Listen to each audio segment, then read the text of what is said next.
squabbling, of course. Tristan Ovenden up front is getting away.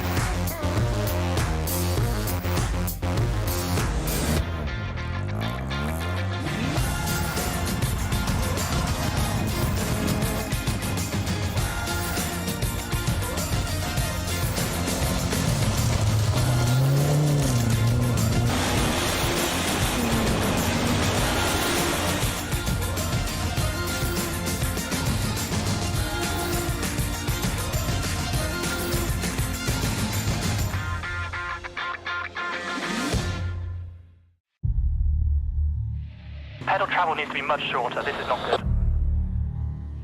Come on, I have a tissue under the brake. Did somebody change something? How to drive without ABS? What happened? I don't have the brake! This is Team Simucube. We hear you.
Well, hello everyone.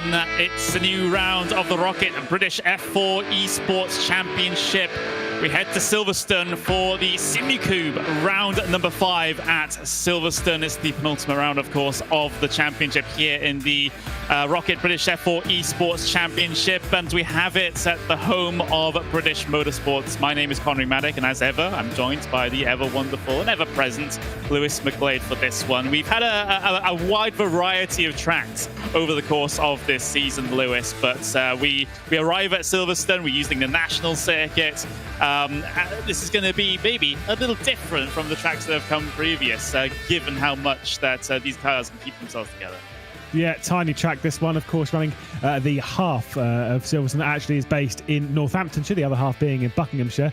And it's a tight and twisty layout in some, in one tiny section of it. The rest of it is almost completely open, pinned to the floor. And you're talking of sub-minute lap times around here. It's always going to be a draft fest. And all of the drivers have known that for the entirety of the season. They've all been pinpointing this round as being the crazy one, as being the one where you want to have a little bit of a points advantage coming into, because this is where things can get a little bit scary. Yeah, it can do as well. All of which we'll cover a little bit later on. Something we'll cover later on as well is the title sponsor of the race, Simucube. They brought out their new active pedal product coming soon. So that's going to be very, very interesting. We'll delve more into that a little bit later on. But of course, it's going to be a fantastic day, fantastic round here at Silverstone. And why not? Let's just get straight into things then. Just have a little bit of a recap of the format here. Each round will include 2 30-minute races. The grid for race 1 dictated by a lone qualifying session.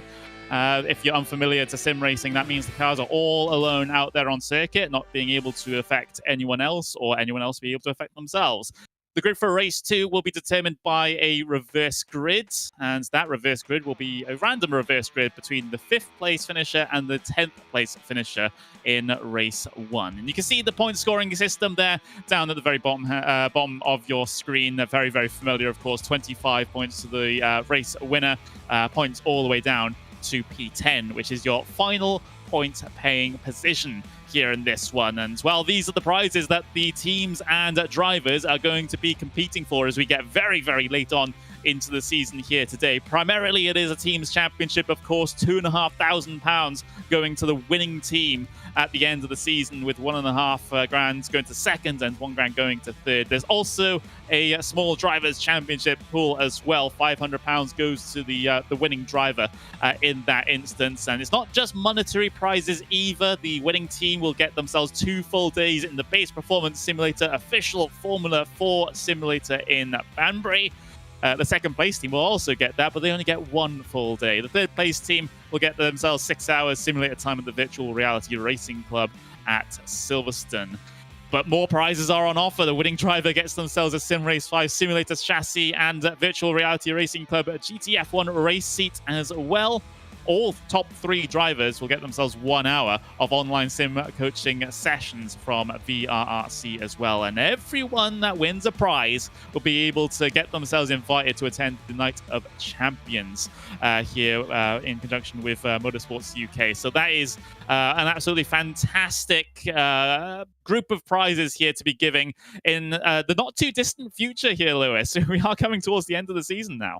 Yep, just 2 rounds left to go. It means there's only 4 races, 2 qualifying sessions. It's going to be an incredible run as we look at the entry list. Of course, Apex Racing Team of the Apex Racing Academy, the points leaders, just 2 points separating them at the top. We'll talk about that a little bit more in the moment, with Luke McEwen, of course, being a part of the Apex Racing Academy, the points leader on the drivers' side of things. But they aren't that far behind, or far ahead, rather, of the Munster Rugby Gaming. Alexander Spetz and Josh Vlad keeping close company, but a few drivers to keep an eye on. Of course, Deegan Fairclough, who's been absolutely fantastic on speed for the racing stars, yet to put it together. Joseph Loke, who we know is very good in this car and around here, along with Georgi Dimitrov, who I don't believe is here today. A few other ones to take a look out for. Team Fords are looking pretty quick today, and Mensa Racing, the only team on the grid yet to score a point in the season. Yeah, absolutely. So they're looking to try and get themselves off the mark. Pretty much everyone else has over the course of this season. But, better late than never for Mensa Racing potentially coming into this one. They just need to get themselves 1 driver inside of that top 10, and, well, they're no longer on the big fat 0 points mark at the bottom of the table. But we'll see their progress in these final couple of rounds of this season. And it's great to see the representation, not only from the what we typically would call sim drivers, but of course the real world teams and drivers getting themselves involved here in sim racing as well, getting stuck in. Here's the description of the penalty structure. Of course, drivers throughout the season, if they get blamed for incidents, they will have license points added to their tally. And for every 4 license points, the driver will receive an exclusion from qualifying at the following round, and therefore will have to start at the very back of the starting grid. And you can see the tallies that everyone is on at the moment.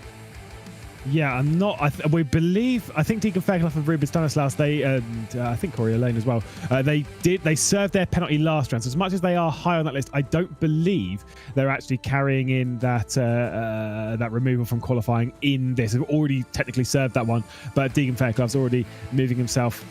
Yeah, with an extra penalty and whatever. He's only 3 away from having that one again. I'm sure that it might be even harsher if you have to do that for a second time in not a long season. Realistically, if I'm brutally honest, I know how close this championship is, I know how fast this championship is. You should not be picking up 4 license points over a 6-round season. It's 12 races. If you're picking up 4 license points and they're all for like smaller incidents and whatnot, the positions lost between 1 and 10, well, you've got to do 4 of those. That's 1 every 3 races. That wouldn't be good enough. So it's why it's sometimes they're a little bit harsher on some of those license points. It's why it's quite easy to almost get up to that exclusion. Yeah, it is. And, Caruana and McIntyre are the drivers that have to be a bit careful over the course of this race, lest they get a qualifying ban for the finale. But let's have a look at the team standings then. Apex Racing Academy lead the way on 206 points. However, they are only 2 points ahead of their sister team of the main Apex Racing team. Munster Rugby Gaming, as a result of the previous round, fell behind a little bit. Apex was so fantastic during that previous event that they were able to get themselves a gap with both of their teams in this team's championship at the moment. But it's not too late for Munster Rugby Gaming to get back into this. It's too late for Kimura Performance, Team Fortilla Hybrid, GHR Development for them to be able to get themselves inside of the top 3 at this stage. But we do have our 3 challengers for the team championship at the end of the season here, Lewis. It could be Apex Academy, Apex Racing Team, and Monster Rugby Gaming. It's just a matter of which order they're going to end up at the end of 6 rounds. Yeah, and of course, between the Apex Racing Team, they said they don't really care which one wins, whether it's the Academy or the team. They just want to make sure it's a 1-2. Monster Rugby Gaming will be able to do something about that, especially on a day like this. And the driver side's also looking a bit more on the advantage side for the Apex Racing Team. I think Luke McEwen's got a healthy lead over Josh Ladd from Monster Rugby Gaming. So it's a little bit more separated on the driver's point of view, as we can see here. Jamie Fluke, who's also had a bit of a comeback charge after a couple of awkward rounds. I don't know how he's feeling to date, but we have noted that of the 4 rounds we've done so far, 2 of them he's been ill and has done quite well, and 2 of them he's felt fine and has done quite badly, to be honest. So we'll have to wait and see what Jamie Fluke we've got out in action today. I think we might need to see a very different one than what we've seen all season to get the best of the results around it. I think for Jamie Fluke, he has to just try and go around and lick as many door handles as possible to try and get ill and get himself further up the order. Yeah, absolutely. Luke McEwen, of course, he has a decent gap at the moment. Definitely not safe by any means. Let's just say that. But far from it, because Josh Ladd at some rounds this season has been very, very potent. He's just a little bit of a bearing about where we are here in this season. It is the penultimate round of the championship in the ROKiT British F4 Esports Championship. So it's not too long before the 2nd of December rolls around and we go to Brands Hatch Grand Prix to cap off the season and decide our champions in both categories, in the teams and of course in the drivers as well. This is where the stage is set for that finale. So you really want to be doing well here today to give you the best chances into that final round and just to take the pressure off a little bit. Yeah, you need to have as close as you can get, a calm and consistent round around this circuit. Just 2.6 kilometers long. It is incredibly small, of course. We are over on the top of the shot, the furthest part away of this shot, running around that 2.6 kilometer national circuit. It's the one they use in real life. It's a tricky little track, but not one to be underestimated, all knowing that that run through Cops as being the old turn 1, of course, in the Grand Prix lap. Let's take a look, though, on board around as we head through the final corner, coming through Woodcut up towards Cops. On the first lap, this is going to be a very treacherous corner indeed. You're going to need to use a little bit of that runoff over on the left-hand side just to avoid any incidents, of which I think we might well see a couple. Into the tricky braking zone here at Maggots, you need to line it up all the way over to the right-hand side, because as you bring it through, you're on the brakes, you touch that curb on the left. You need to find a slightly late apex and run it out onto the curb, just a touch, rejoining the Grand Prix circuit, coming through Aintree here onto the Wellington Straight. You're running slightly slower here than you would typically expect if you were running on the Grand Prix circuit, just courtesy of the slower run out of Maggots into Brooklands, which I think is one of the best corners in British racing. Such a fantastic flow between Brooklands into Luffield, which is now a very awkward corner, as we all know it. It's kind of double apex. You want to hold it to the white line. You want to go out and come back. There's a couple of different routes and options around Luffield up towards Woodcote, and that is a very swift look around this 50-odd second lap. 2.6 kilometers, just over a mile and a half. It's a fantastic little run. Yeah, fantastic indeed. And well, we could jump straight into the actual live qualifying session that's going on out there at the moment. So we've got provisional results already. We've got Peter Berryman on provisional pole position with Luke McEwen in 2nd place. Stanley Deslandes is getting himself up there in 3rd with Fluke in 4th. So it seems to be a bit of an apex party there towards the very front. And remember, in this lone qualifying session, drivers will only have 4 opportunities of getting themselves a quick flying lap here. If they use any more, well, they won't be counted. So that's just the situation that they have to hand. Here's Alex Spetz, though, for Monster Rugby Gaming. Needs to be having a good result here today to put his team back within a championship fight. Across the line he goes, does improve, and by a significant amount as well, up into 4th place here, as here's his teammate Josh Ladd in the number 11 Monster Rugby Gaming car, looking for an improvement as well. And Ladd has typically, out of himself and Spets, typically been the faster driver. So if we can hook up a lap here, then potentially a front row start might be possible for Josh Ladd if he gets the lap right.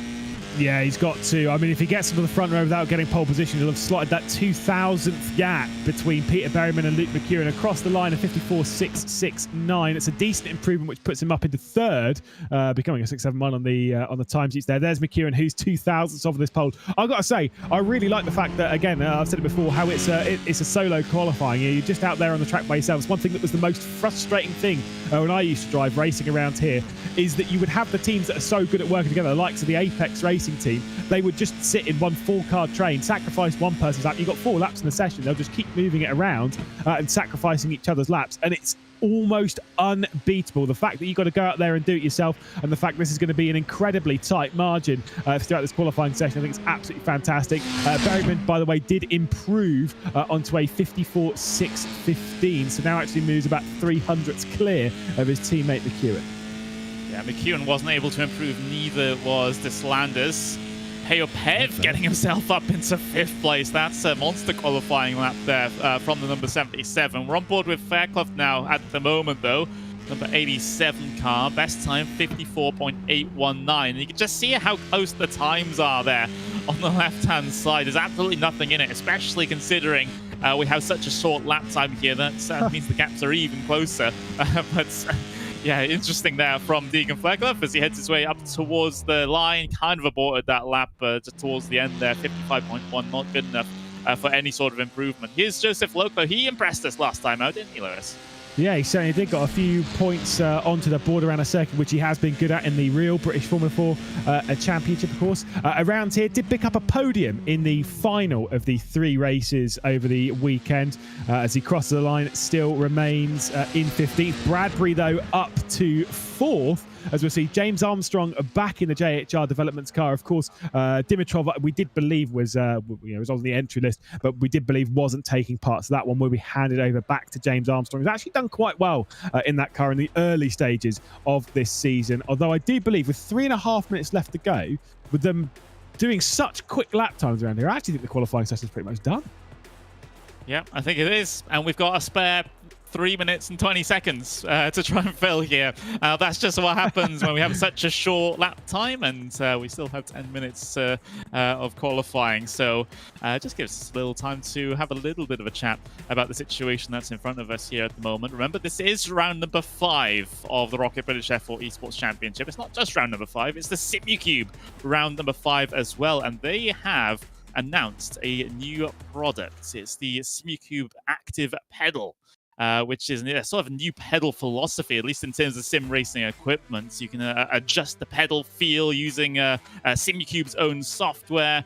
No maintenance is very easy. You got no rubber, you got no oil, no springs, no hydraulic cylinders, no degrading parts. So it's likely going to last you a very, very long time. And of course, one of the big features as well is that it has true force feedback and more. So say, for example, if you're in a car that has ABS, you'll be able to hear that ABS activation through the pedal, which is pretty cool. Yeah, it's I mean, it's a fantastic bit of kit. Of course, it's one thing that we've missed a little bit in sim racing, obviously, with how we've had wheel force feedback, obviously direct drives and all the stuff which has been coming through the works, which is amazing. It's absolutely amazing. I do sometimes feel, and I have thought this for a little while, that sometimes pedals are getting forgotten about. What's the innovation when it comes to pedals? This is the first major step towards having that real lifelike feel from the pedals. Absolutely fantastic. Like I say, not only have you got that force feedback, which is absolutely incredible, it removes some of the faff when it comes to maintenance, and that is one thing that as a sim racer, I know my pedals get a little bit worse to wear over time. Something like this makes it a lot easier just to sort out, just to get ahead of. I think it's a great little product, and I want one. So someone honestly, great bit of kit. Maybe we'll just send a message to Simucube, just because we worked on this broadcast, can you just give us a free sample? Free sample of this. But yeah, it seems like very, very great technology, and of course coming soon at the moment, because they are currently open for taking emails for pre-sale.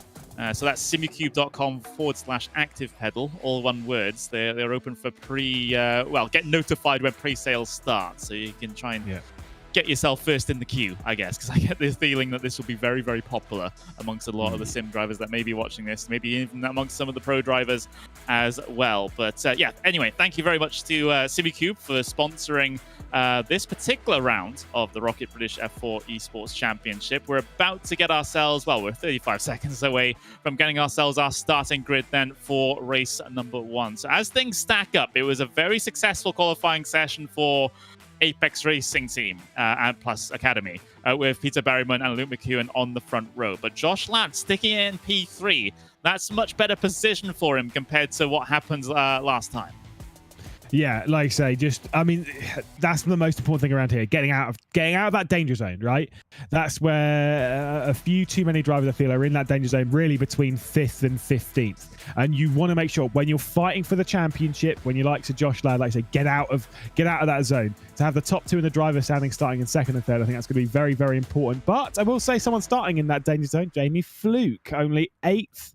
Maybe we have got a fully healthy Jamie Fluke with us this afternoon. Perhaps. But here's your starting grid then for race number 1. It's Peter Berryman on pole position for Apex Racing Team with Luke McEwen, our championship leader, in 2nd place for the Apex Racing Academy. Then it's Monster Rugby Gaming's Josh Ladd in P3 with Ted Bradbury from YRDA Arden starting on the outside of the 2nd row there. Fantastic stuff from Bradbury. We've got Stanley Deslandis starting 5th with Pio Pev in 6th place for Team Footzilla Hybrid. And we've got Monster Rugby Gaming Car 32 on Alex Spetz on P7 with Jamie Fluke in P8. Matt Caruana starts 9th with Dion Gowda in P10. Deegan Fairclough in P11 and Ollie Davis in P12. Ryan McAuliffe in P13 with Ethan Critchley P14. Liam McNeely in P15 with Joseph Loke in P16. James Armstrong 17th with Pete Harrod starting 18th here today. The 2 Mensa racing cars are occupy row 10. They're Carl Chase and Ruben Stanislaus. Monica Bolton Ramos will start in 21st for Racing Star. And then stand-in driver for Prismatic Motorsports, Brie Widener, will start on the final spot on the starting grid in P22. So you can see all the drivers getting themselves ready and prepared for the racing that they have to offer here today. Of course, remember, we are on the national layouts here at Silverstone. So going to be racing down towards the first corner, which is Cops, like the good old days, I suppose. 34 degrees on the track temp, so pretty warm as far as the UK is concerned, and well, very rare in terms of clear skies here at the moment. But we're about to get this Simucube round number 5 of the ROKiT British F4 Esports Championship underway. Those engine notes will rise, and off and away we go down towards Cobb's Corner. It's a good start from pole position. Josh Ladd immediately on the offensive as far as Luke McEwen is concerned as they race their way through the fast right-hander. Little bit of jostling for position further back though. Peo Pev trying to hold off Alexander Spetz, but Gowda's now coming back on Spetz here in towards Maggots and Beckett for the first time in this situation. Battle for the race lead going on though. Peter Berryman versus Luke McEwen with Ladd sticking his nose in there as well. Bradbury's going to get a good tow here coming down the straights, and well, he's going to angle himself towards the inside now. Still 2 by 2 as we head down into there. We're going to head 3 wide. Bradbury slinging it down and in. He's got himself up into the race lead.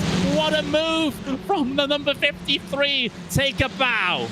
Yeah, that was absolutely super from Ted Bradbury. Perfect on the brakes going into Brooklands. This is what it's going to be like all the way through this race. He's done a great job to take over the race lead, but he's got a lot of challenge from behind. Of course, those 2 Apex Racing cars were still going side by side. McEwen now down into 3rd, but he has to worry about his championship rival. It's a big gaggle coming down to that first corner. Spetz also in there trying to get past Jamie Fluke, who's got up in the 4th spot. There's Landis also coming up with them. It's a pretty tough group in here.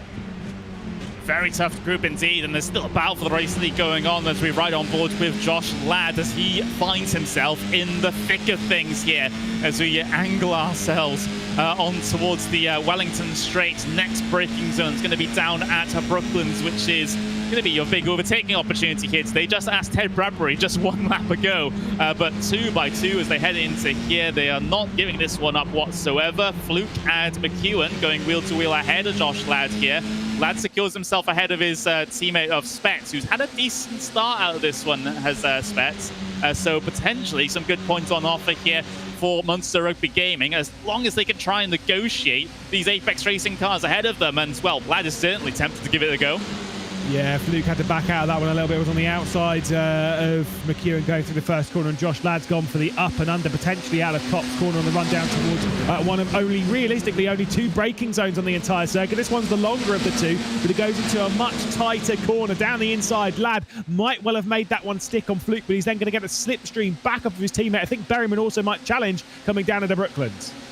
Yeah, so Berryman's going for the race lead, and in fact Bradbury will let him through in that respect. There's a little differing lines on the way into Brooklands there in amongst this huge gaggle of cars, and that is probably the most appropriate term for it as we get ourselves a look here at Jamie Fluke as he tries to hold off the well, not quite hard charging just yet for Josh Ladd, but certainly looking very, very aggressive at this stage, trying to recover a couple of positions he lost off of the start to these Apex, well, to a good couple of cars actually, as they're side by side through Cop's corner. Gotta be careful about forcing the car wide there out onto that curb, but Fluke's able to keep it together. Yeah, Fluke's just trying to slow these 2 Monster Rugby gaming cars down. I will say might be ill because he's in the jumper, so you know, maybe he is feeling a touch ill. On board with Spets, who's got his teammate ahead. It's Apex on the left, it's Munster Rugby on the right, of course Academy and the main team fighting over on those left-hand side positions. There's Landis, who might well make his move on Spets to get up into 7th. Watch out, by the way, 8th place Deacon Fairclough, who's behind this. Watch out for him to get a bit elbows out to try and get themselves amongst the Apex Racing team and Munster Rugby gaming cars. You can see Spets with a slightly slower launch off of Luffield. The advantage goes to this Landers. I think Fairclough might try something down into Cops, into T1. Might back out of it, but I know what Fairclough's like. Yeah, he does back out. I'm impressed. Wow, that's rare. But fantastic racing that we're having here in the first couple of laps of race number 1. Remember, we still have 26 minutes of this one to go, plus another race.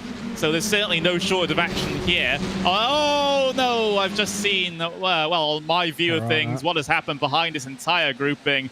And, well, there was a car up and over there in that situation. I believe it was Caruana who dropped well down the order there in that one. And I think there might be afters as well as they come together once again further down the order. But there's a battle going on. Spets and this Landis going wheel to wheel.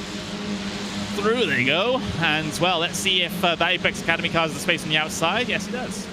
I think that issue there, yeah, Deacon Fairclough with a lockup. Whoa, that is a big send over for Caruana, and that'll be Deacon Fairclough with a broken car straight back into pit lane for the Racing Star team. So, I mean, we said before, Deacon Fairclough's got some absolutely incredible pace. The racecraft is lacking a little bit, but again, he's young, he's learning, and I can't wait to see him out on the grid in 2023. Back over to this move, 6th position, Bislanis, Spets, McAuliffe also now part of it.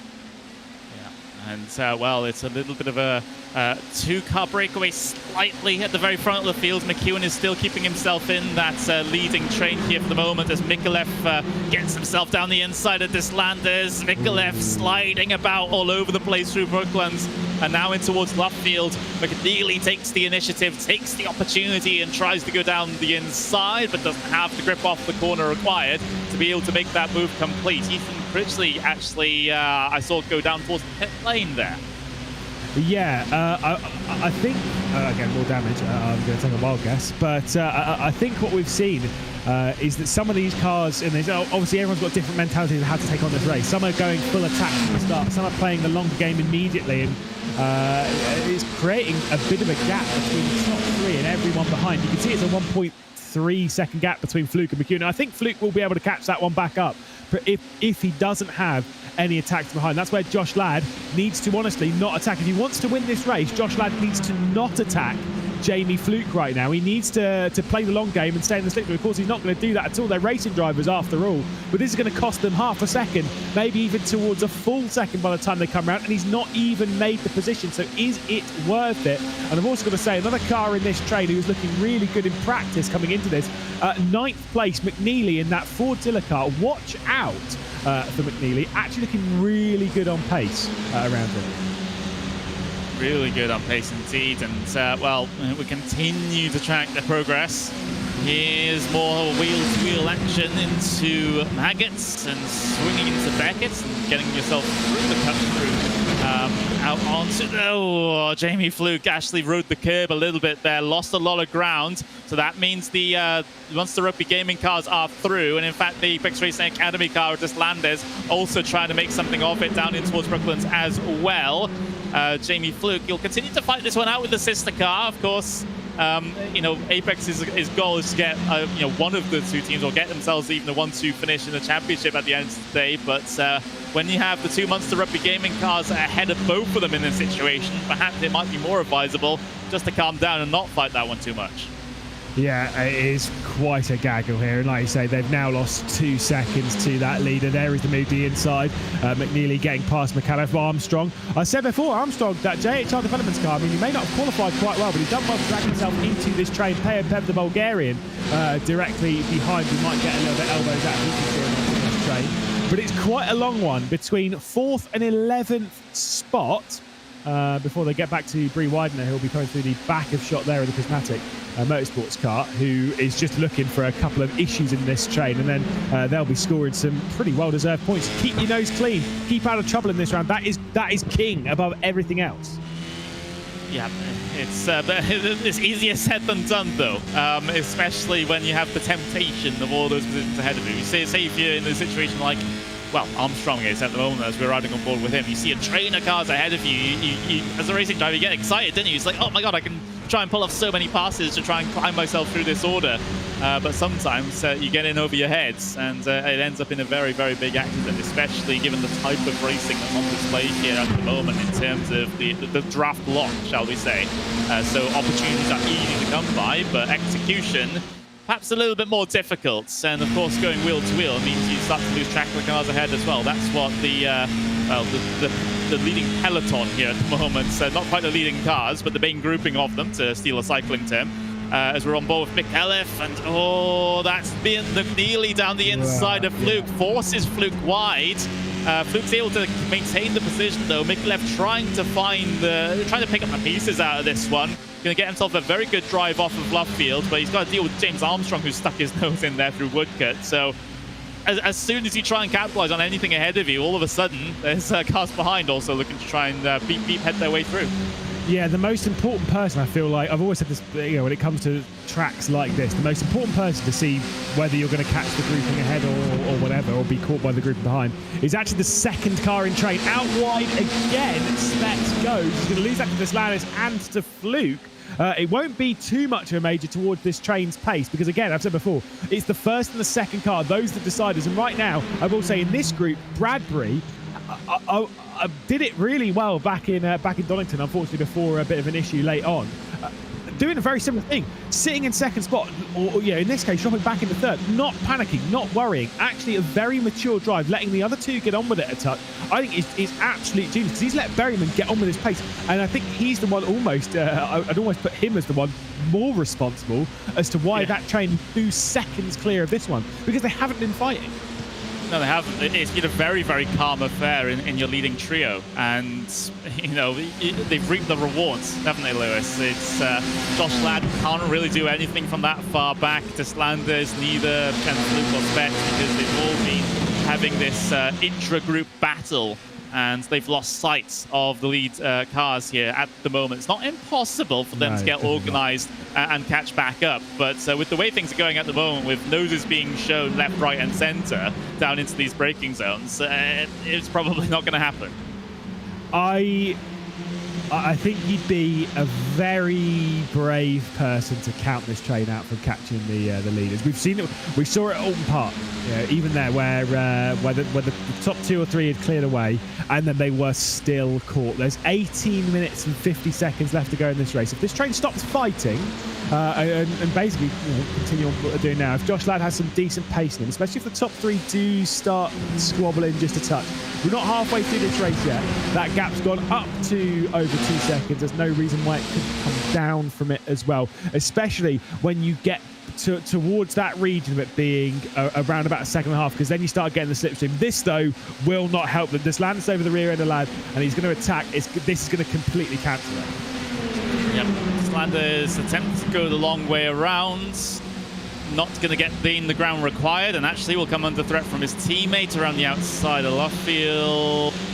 can Fluke hang it around there? It's so difficult to do, even on the best of occasions, but absolutely dead level coming off the corner through Woodcut, and Deslanders will gain a slight advantage by being on the inside of that right-hand kink and maintaining the inside through Cop's corner. But here comes Spets, making it 3 wide through Cops. That's not a smart idea, but somehow they've all been able to make it work. We've got 4 wide because Liam McNeely decides to pull the outside on all of them, and he gets past all of them as well. What a move for the 48. Oh, look at this. Still 3 wide through Maggots and Beckett's, and onto the straight they come.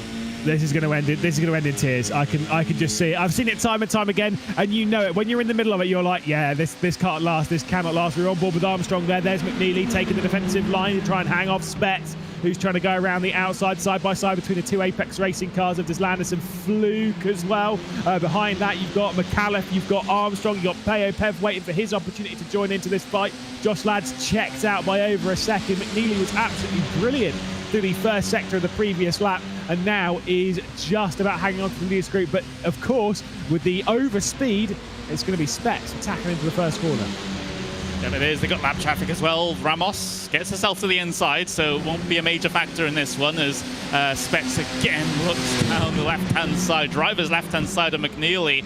So McNeely has a big job to do, given the situation, given passing all of those cars in the same corner around the outside 4 wide at Cops, which I can't believe I'm saying. They're free ride right now on the way down the Wellington Straight in towards Brooklyn. So, these guys are deciding that a podium finish is probably not for them at the moment because they're fighting so hard. Deslanders in the thick of it. He's trying to go and find some ground around the outside of Spets, but not successful. McAuliffe trying to rattle his cage a little bit, but again, getting nothing done in that instance. And Fluke is just getting perhaps a little bit frustrated here at the moment.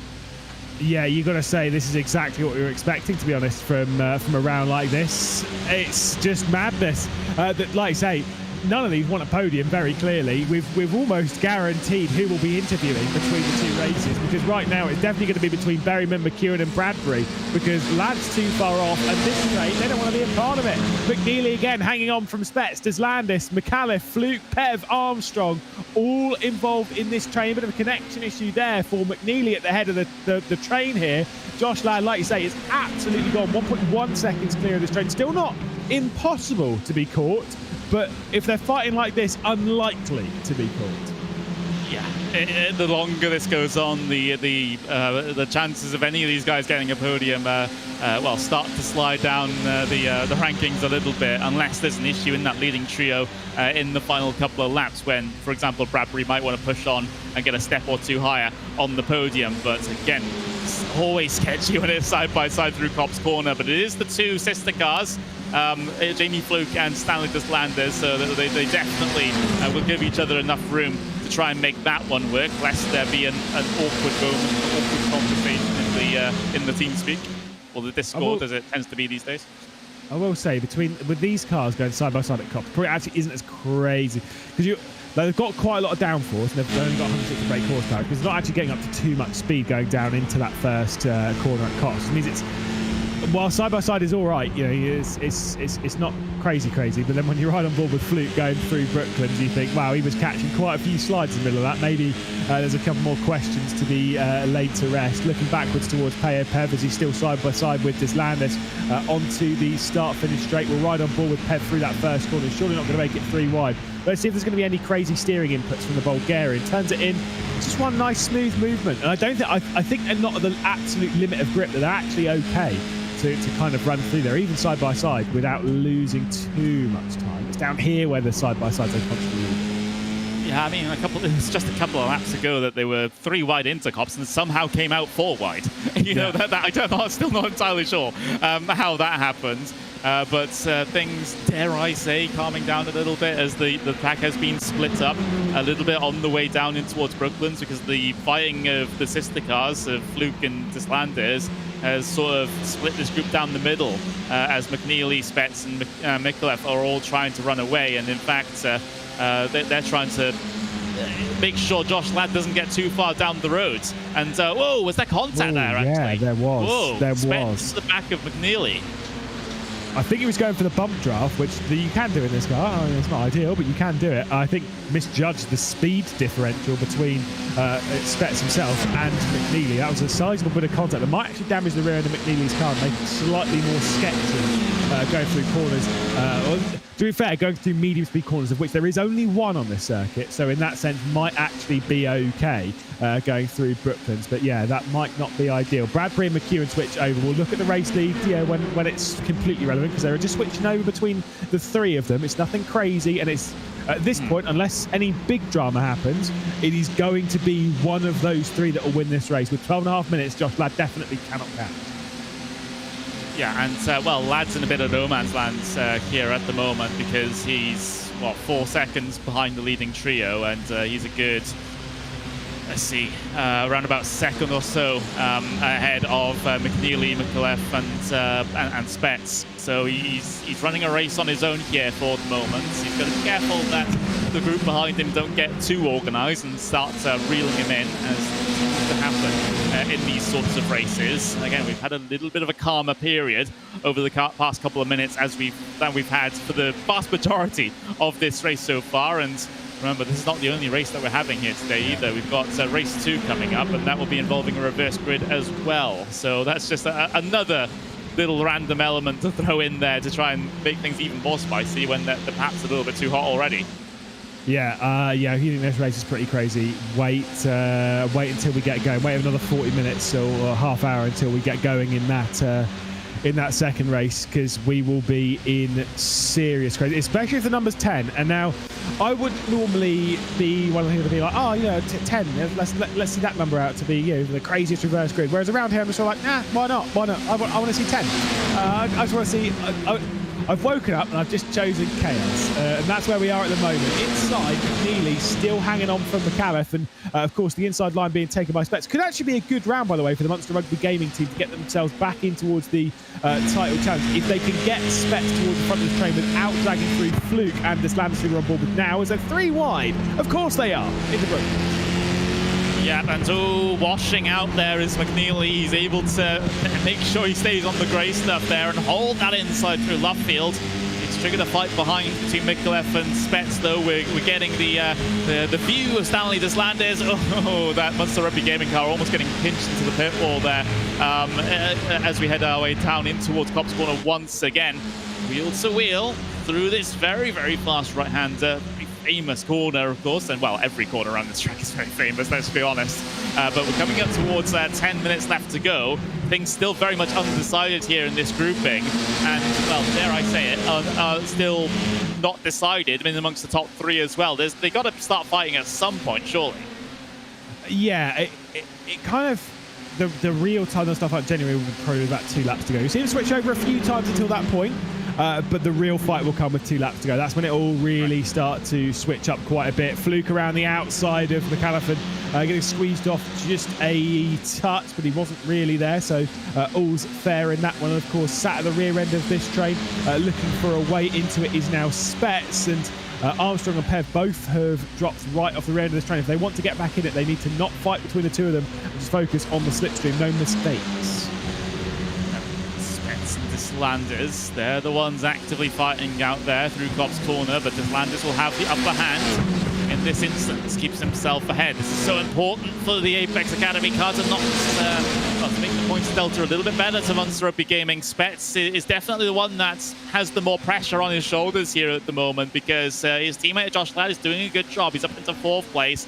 But it would really help Munster Rugby Gaming if Spets was able to gain these couple of positions, get to the head of this train, and make sure the team's in a better position in the championship. Right now, it's a very, very big ask, especially when he loses grip through the middle of left field and Deslanders is able to come back at him. Yeah, knowing how good Spets is, I think it shows even more how impressive the drive this season has been from Josh Ladd. I mean, we all know Spets is a quality driver, but you said it earlier on. Between the 2 of them, Ladd has been by far the stronger of the 2. It's why he's in the title contenders, why he's up the order in this race comparatively to his teammate. They've both done an incredible job, the Williams back team, but it does really seem to be falling on one shoulder. And McNeely's been sent round by McAuliffe right ahead of the train. Indeed he has. Oh no, that is not what the doctor ordered. And well, the battles continue on the live pictures as well as Dislanders trying to fend off Spets, with Fluke trying to go around the outside of McKellar in through Brooklands and swing their way in towards Luffield. Dislanders, he's put up a good defense so far up against Spets, as we see what happens on the replay. Oh, it's just a lazy one, isn't it? See, that one's tricky because it's less, honestly, like seeing it from that replay from that angle, it's less bad than I thought. McAuliffe is just McNeely kind of comes across the nose of McAuliffe when he'd already committed, but he's not there. He's not an overlap, and there is, in my opinion, there's only one person at fault in that. But it's kind of one of those ones where I'd look at it and be like, I mean, you gave it a good go, but it was just this time misjudged, and it is on McAuliffe's shoulders. Sorry, I just noticed that Dislanders could just completely sent one there on Jamie Fluke. Wasn't successful in it, and it might have compromised him here into the braking zone, because Spets is now able to at least have a look to the inside and get himself some good drive off the corner, as Dislanders had to wash out a little bit, but hanging around the outside of Luffield has been the tricky task of the day, it seems. It doesn't look like a lot of these cars are too comfortable with being out there and attempting to get the drive off the corner required to make this a challenge in towards Cops. Spets is still going to go for this. They're also fighting ahead as well. But yeah, I have no idea how this little train is going to turn out. I even have no idea how the leading trio is going to turn out at this rate as well. We've got almost 6.5 minutes left to go. Fluke down the inside of McKellar, gets that position done, and he overcooked it though. Oh, he slides coming off the corner. McLev is able to get himself back underneath. Yeah, it's pretty crazy in this battle, and like I say, it will be between the race leaders as well. And anyone who's sat there being like, "Whoa, Armstrong, hello!" Anyone who's sat there thinking like, "This is unrealistic. This is how they race in real life." I was actually here in Silverstone for this round in real life. So not as a driver, don't worry, or a commentator. I was just sat here watching as a fan, and yeah, it's pretty much like this. There is a lot of dive bombs going into Brooklands. There's a lot of side-by-side. There's a lot of risky racing, and that is absolutely spot on. Loving it right now, as we can see. Fluke attacking McAuliffe at the front of this train, who is definitely damaged in that car. Although Fluke has been wrong-footed, and his teammate Dislanders has come through. Spets might do also. We'll have to wait and see, though. There's still just over 5 minutes of this race left to go. Fluke out very, very wide indeed. Spets looking to try and gain this position. And, well, it feels like Spets has just been banging his head on a brick wall for the past 15 laps or so, because no matter what he tries, no matter how hard he tries to go for these moves, they're not really coming off right now. And in fact, he's lost a position there to James Armstrong in towards this section. Armstrong gets the back end out a little bit, gets the back end out again, and Spets is able to come back and through. But down towards the pit lane goes Jamie Fluke. Down towards the pit lane goes McAuliffe. Instant limits. Wow. Who else is close? This is the thing, is around here, as Bradbury's going to take over the race lead from Berryman. Who else is close? Because you can get easily one incident point exit and running T1. It's crazy. Yeah, I mean, this is how hard these guys have been fighting, and a lot of them have been pushing out wide, getting that one instant point pretty much every single lap, and they only have 15 to work with here. So that changes everything as far as that mid-pack is concerned. And who's in the points now? We've got Pete Harrod getting himself in the point. We've got Whitener getting themselves in as well into a top 10 finish for Prismatic. And we've also got, well, Miklev has come out behind them, but by a significant margin. So this is changed the complexion in terms of points paying positions here for the moment. We're riding on board with Luke McHugh, and as all of a sudden, the leading pack starts to try and fight. Yeah, this is now absolutely on. Bradbury's retaken over the race lead. There'll be about 5 laps left to go. And the YRDA Arden car is at the front of the field. Berryman and McEwen sat there behind. McEwen, of course, focused not only on the team championship, but on the driver's side of things as well. He sat there behind his teammate, Peter Berryman, who's going to try and get to the outside, go to the Brooklands. And this fight is on. If they do fight hard enough, Josh Ladd might come back into it. But I feel a bit bad for Bradbury here. He's going to have to fight against 2 Apex Racing Team cars. Now, as we head on to the penultimate and final laps, I don't think they'll be teaming up quite as much. It will turn into a bit of a mercenary fight. Yeah, I think so too. It is Bradbury that leads for the moment, though, but he's to hold on for a couple more laps for him to try and take the race win at the end. Here comes McEwen. Oh, a little bit of miscommunication between the Apex cars there as well. It's McEwen had to sort of lift out of things because of a slight movement from Berryman down the straight there. So the Apex cars perhaps not really on the same page when it comes to this at the moment, which makes this battle infinitely more interesting. This is very interesting even now. 3 minutes left to go. Like I say, 4 laps with it being just such a short 50-second lap. There is Josh Ladd, who's sat there thinking, these lot are starting to fight. Maybe something's going to happen. Maybe I am going to be a part of it. Berryman gets to the outside, but Bradbury holds a defensive line. I've got to say, genuinely, at least so far in the opening 27 minutes and 20 seconds of this race, I have been very, very impressed with Ted Bradbury right here in this race. Has timed everything so well, had a great move to get up to the race lead, has just waited. I mean, all 3 of these are worthy of victory, but I feel Bradbury's really got it right now.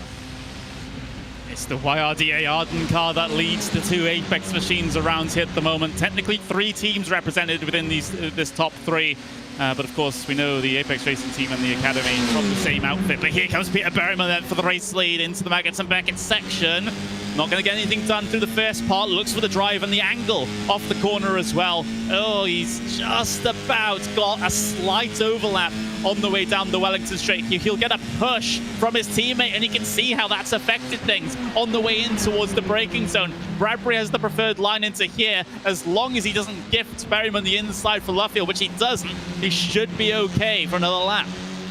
Yeah, we are really ticking down the clock. I was saying it might be 3 laps. It might, I think it's just a 2 now, because obviously with it being 1 minute and 38 seconds, it's definitely going to be 2 laps. We're heading on to the penultimate one. They'll definitely know this inside the car. They've already done the maths and stuff. They'll have worked it out. Bradbury holds defensive line. The outside one being taken by Berryman. Once again, Bradbury will hang on to the race lead, but the up and under might well work. The defensive perfection at the moment for Bradbury. Berryman is struggling everything to get his way through, but it's all about that proactive defense that Bradbury's doing. It is just being able to handle the Apex Racing team at the moment. Still the up and under potentially might work here. He's got to send it all the way around the outside of Brooklyn though. Start the Jaws music, because we got Josh Ladd in the background closing in on these guys like a rate of knots as well. So the harder they find, the more Josh Ladd comes back into things. Bradbury's doing very well to hold on to this race lead at the moment. It's an exemplary defensive drive so far. Berryman has yet to try and find a way through. He gets a bit of mid-corner speed there through Luffield, has to lift out of it so he doesn't run into the back of Bradbury through the middle of the corner. 42 seconds left as they cross the line. This is going to be the start of the final lap as Peter Berryman looks to the outside for Copse Corner. We've seen this be attempted so many times over the course of this race, but Bradbury's overcooked it. He has to try and push all the way wide, and now here comes Peter Berryman. He's got an overlap on driver's left-hand side in towards Maggots, into Beckett. It's a big wide arc here from Berryman. Has Bradbury overcooked it? I think he has. He slots back into second place as Berryman takes the race lead. And here comes McEwen all into the grass there down the Wellington straight. Oh, he's trying to wrench that inside away. Not going to come good for him though. Battle of the late breakers in towards Brooklands. Bradbury's still not out of this one, by the way, as they head their way through Luffield for the final time. Berryman looking to try and nail the throttle, make sure he doesn't get any wheel spin that will give this race win away. But as they charge to the line, it is Apex Racing Team. It is Peter Berryman that takes the race win here at Silverstone for race 1.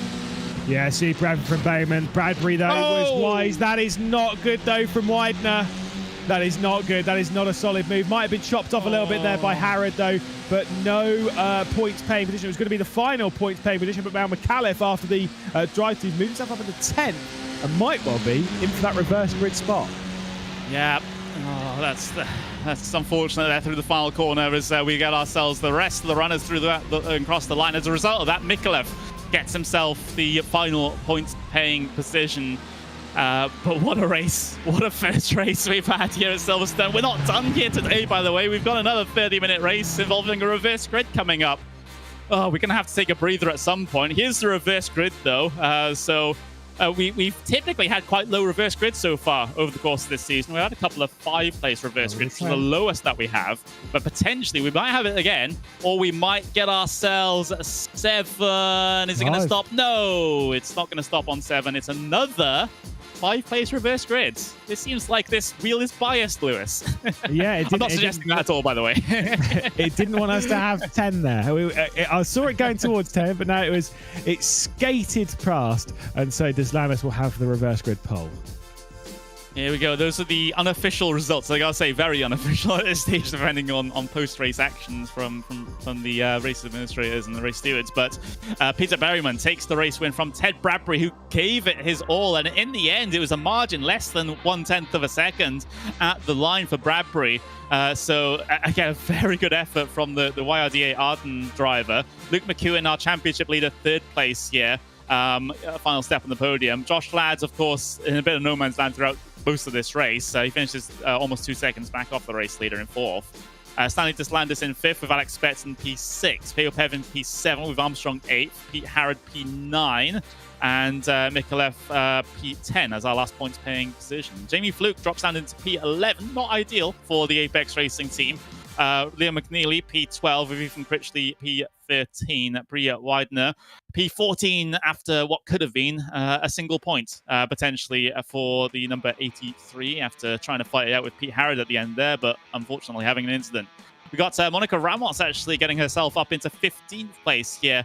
First driver a lap down as well. Deegan Fairclough, his season can be summed up by this race, I think. Looking very, very quick, but unfortunately another incident for the number 87. Matt Caruana P17 with Dion Gowda P18, Carl Chase P19, Joseph Loke P20. He's 31 laps down in that instance, and we see the drivers at the very, very back that had problems early on. Ruben Stanislaus and Ollie Davis will finish P21 and P22, and what makes it worse is that they'll have to start from that position in race 2 as well.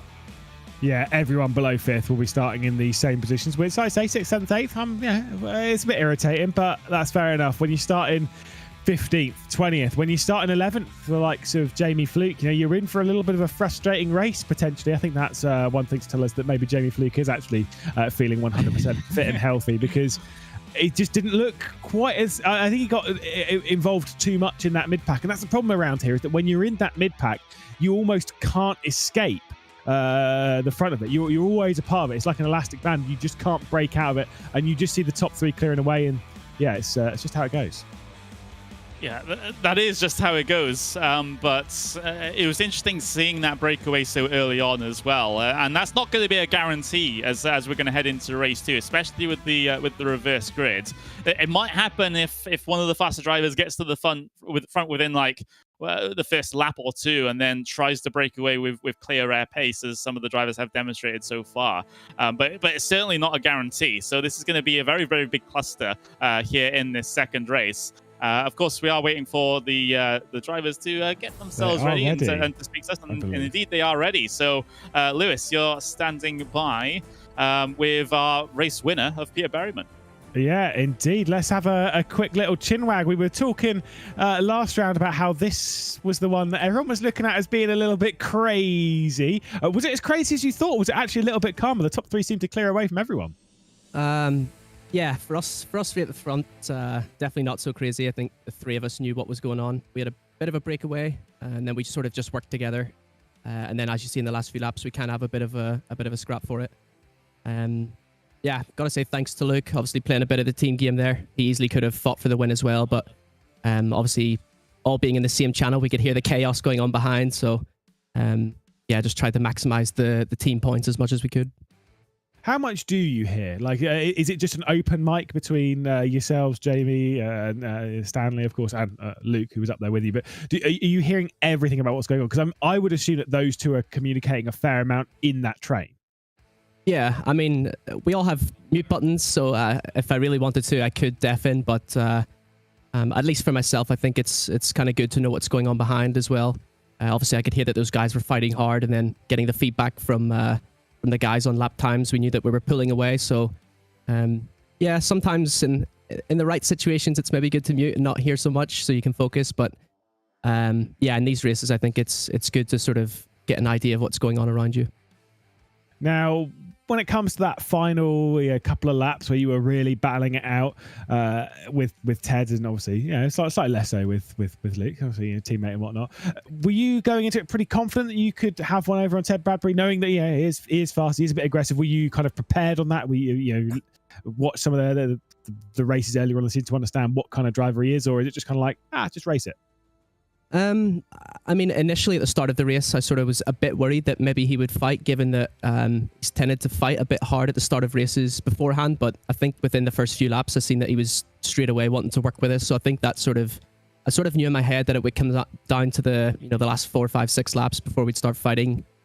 And yeah, I think after the first few attempts, we were fighting side by side. I think I sort of lost the doubts started to creep in a little bit that this is going to be tough to make the move, because Ted was defending well and he was only giving me the outside, and it's very, very hard to make it on the outside, especially I'd led so many laps at the front, so my tires tend to be a bit hotter than the rest of the guys who can sort of use the slipstream and just lift off and save their tires a bit more. So I knew it'd be tough, but the last lap there, Ted a little bit lost his braking point in T3 and sort of ended up handing it to me essentially in the end.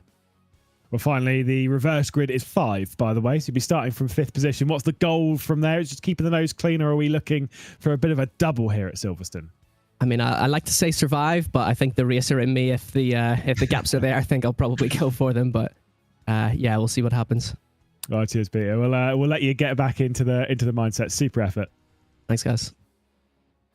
There we go. A well-deserved victory for Peter Berryman. We're joined now by 2nd position in that race. Ted Bradbury did lead a couple of laps, including putting on one of the better moves that we've seen all season early on in the race. I mean, talk us through it, like the mentality to try and put on a move like that, and then to basically just not fight Peter Berryman for quite a bit in that race, just to allow the train to pull away. Where'd you get that mentality from? It was a great race. Obviously, at the start, I got a big slipstream, saw the gap and went for it. It was great, to be honest. Like Peter Berryman, he's obviously known to be very fast, and so is Luke. So I decided to work with him. As they started to make more mistakes as the race went on, I capitalised on it and went for the win. But a silly mistake at the end cost me the win, but it was a good race. Does that kind of make it a little bit sour, that mistake, or is it still just kind of like, do you know what? Let's put that to one side. It's decent points and got great pace, and a second race coming up. I'm moving on to the next race. I'm prepared to win, as I am the whole championship. I'm representing my team, YDA, and I'm happy that we're up there with the big esports teams. So yeah. Now, you've got, I'd say anyway, a touch more experience on this car. I've seen you racing it quite a bit, just in the fixed and the open setups and stuff. Do you think that experience is helping you in this, or do you think that, like you say, the big esports teams, when it comes to a championship, this even that experience doesn't really matter because of the amount of practice and preparation they put in? Yeah, it definitely helps with like knowing how the car handles over a race distance. This has obviously got 10 minutes extra to a standard race in F4. But like it's completely different with the setups and everything. So it took us a while to find the setup, but we finally found it thanks to my team and my teammates for helping me out with that. And finally, I asked the same question that I asked Peter. The reverse grid is 5, so it's the smallest that we've got on offer. So you'll be starting from 4th spot. Is it a win, or is this going to be a little bit more of a calm drive? Or you're a racing driver, surely. To be honest, I'm here to win and nothing less. So representing my team, and we're here to win and nothing less. Super stuff, Ted. We'll let you get back to it. Thank you. And finally, we'll be joined by Luke McEwen, of course, points leader coming into this. Obviously, still the points leader, hanging on to that quite nicely at the moment. Was that in your mind throughout that race at all, or were you still just going at it against Ted and Peter? No, I think the main objective was just to kind of chill. Like, it's nice to have get a break at the start, so we didn't have like masses of fighting. But yeah, there's so little point between 2nd and 3rd. I think it's like 3, so there was not. I don't want to take massive risks going for moves when I can just sit there and gain points on the Josh lad still. So yeah. Obviously, again, we've said before, this is from the prizes point of view, it is obviously more focused towards a teams aspect. But with you being involved in that drivers' championship, you're very much focused. And obviously, teams wise, you want to make sure the teams win. But that personal focus from you surely is there to 110%. You want to win this championship as a driver. Yeah, definitely. Like, I do want to win it as a driver, but also want to win it as a team as well, or at least get a 1-2 in the team championships with both the Apex teams. And yeah, Stan did a great job getting P5, which looked like a bit of a scrap behind, so he's done a good job there to kind of get best of the rest who didn't break away. So yeah. Was it expected that the breakaway would happen at the front? Was it expected that you were going to have a 3 or 4 car breakaway, or were you kind of expecting it to be more of a train? I don't know. I think there was going to be maybe, because I think Donington, some of the races, like I think it was race 2, like 1 or 2 people got away.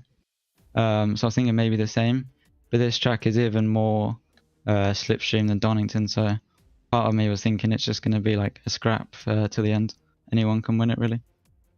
And finally, how hard is this car to actually race around here? Of course, whilst that slipstream plays a key part in it, you can end up, as we saw before in that train behind, you can end up losing time by just trying to take advantage of the slipstream. How hard is it to keep that tactical mind set in the race? Yeah, it's really tough. It's almost like send or get sent in a way from the people behind. So if you're trying to just like take it careful, you're going to get overtaken left, right and center. You kind of just got to get stuck in. But yeah, we'll see how that is in the second race. Yeah, we'll leave you to it. Championship leader Luke McKeown with another podium to add to his name. Super stuff. Cheers. There we go, Connery. Had a chat there with our top 3. That super effort from all 3 of them, and a great show they put on, particularly in those final few laps. I mean, that final lap was absolutely super. It was mega. It was absolutely mega. And for Bradbury in particular, he almost did everything right until that final lap. It was a stellar defense up until that point once he got himself up into the race leads. But that's not taking anything away from what Pierre Berryman was able to do. That was an awesome move to be able to put Bradbury off his game and then come straight back at him. The complexion has changed a little bit though heading into this race too, because again we have another small reverse grid. We haven't really had much experience over the course of this season of having a larger reverse grid, like a full 10 reverse grid. So that's an interesting one. So this is what these drivers have always known, kind of at the moment. So it's definitely not a surprise to them. So I guess they might just be more used to it. And at least for those front 3, they're not starting too far behind the race leader once again here in this second race. So it must be a very, very comfortable position for them. As comfortable as it can be in a race like we just had. Yeah, which, I mean, to be fair, you say that about the reverse grid. It's kind of one of those weird things. We started off with the largest reverse grid that we could get. Because obviously in the first round of the championship, we had the full 10. And then from that point on, we've not seen it. It's been a lot. 5. Exactly. It's been a lot of car, maybe the odd 6 and 7 in there, but it's been a lot of the smaller ones. I genuinely think around here, a smaller reverse grid, everyone would be like, oh, well, surely a smaller reverse grid's better. And I think, no, actually not. The reason being is those that are 7th, 8th, 9th, 10th, those that are missed out on the reverse grid, of course, 6th in there as well. I can count, don't worry.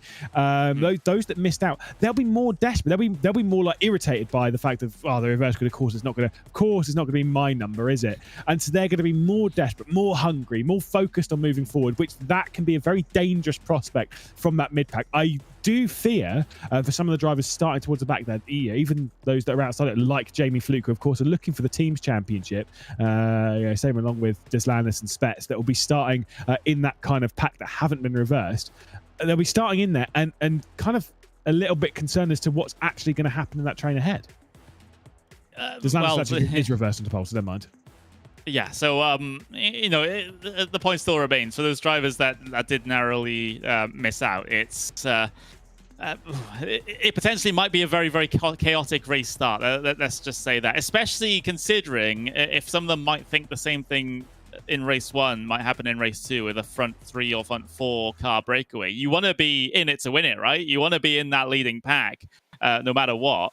And that might be the attitude that some drivers will take into today and into this race, excuse me. And as a result, lap 1, 2, 3, 4, might end up being just an absolute palaver, which is my favorite word. But again, Great we'll just words. have to wait and see. We can't guarantee anything for the moment. But of course, what we can guarantee is a very big thanks to our sponsor, Linus Tech Tips. Eat your heart out. Simucube, of course, our title sponsor of this race here at Silverstone. Of course, they have a new product coming out, which is their active pedal, which is basically a completely new philosophy when it comes to sim racing pedal design, where you're able to adjust the brake force amongst other parameters in the software, and of course.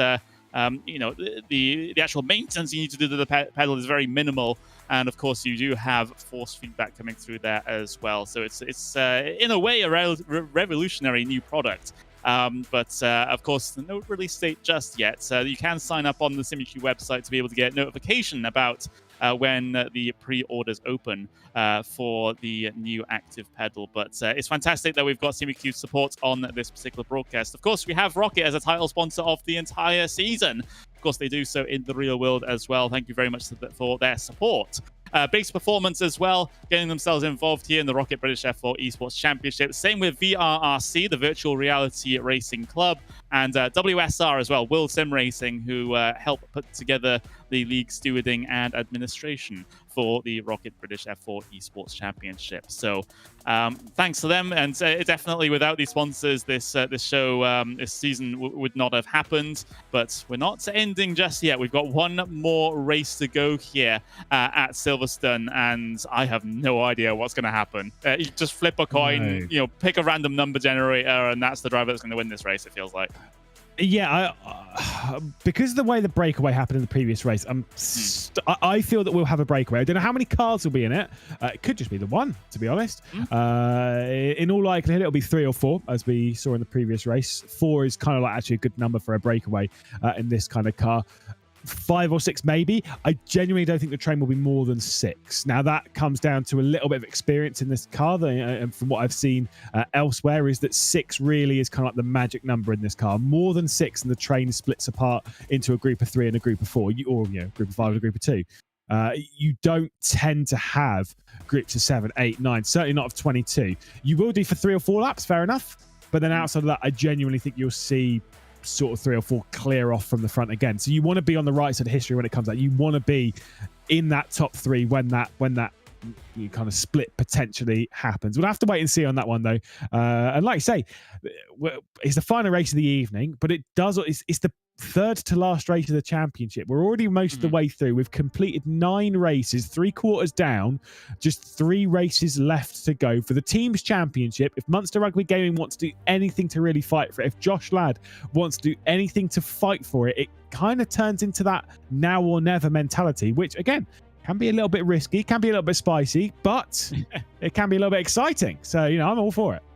It can, and well, you hit the nail on the head there. Munster Rugby Gaming need a good race 2 here, because it was an okay race 1. It wasn't a stellar by any means, at least compared to the Apex drivers. However, they want to be in a position in this race 2 where they're gaining points back on those 2 Apex guys. There's no point in finishing, a couple positions behind either one of them. They need to be consistently having both of their drivers up there ahead of Apex to be able to do anything about this points gap at the moment to make it easier on them to go for the championship at Brands. That's the task for Munster Rugby Gaming here at the moment. If they're unable to do that, and Apex, both the academy and the main team, gain a couple more points out of this one, then their life is so difficult in that final round.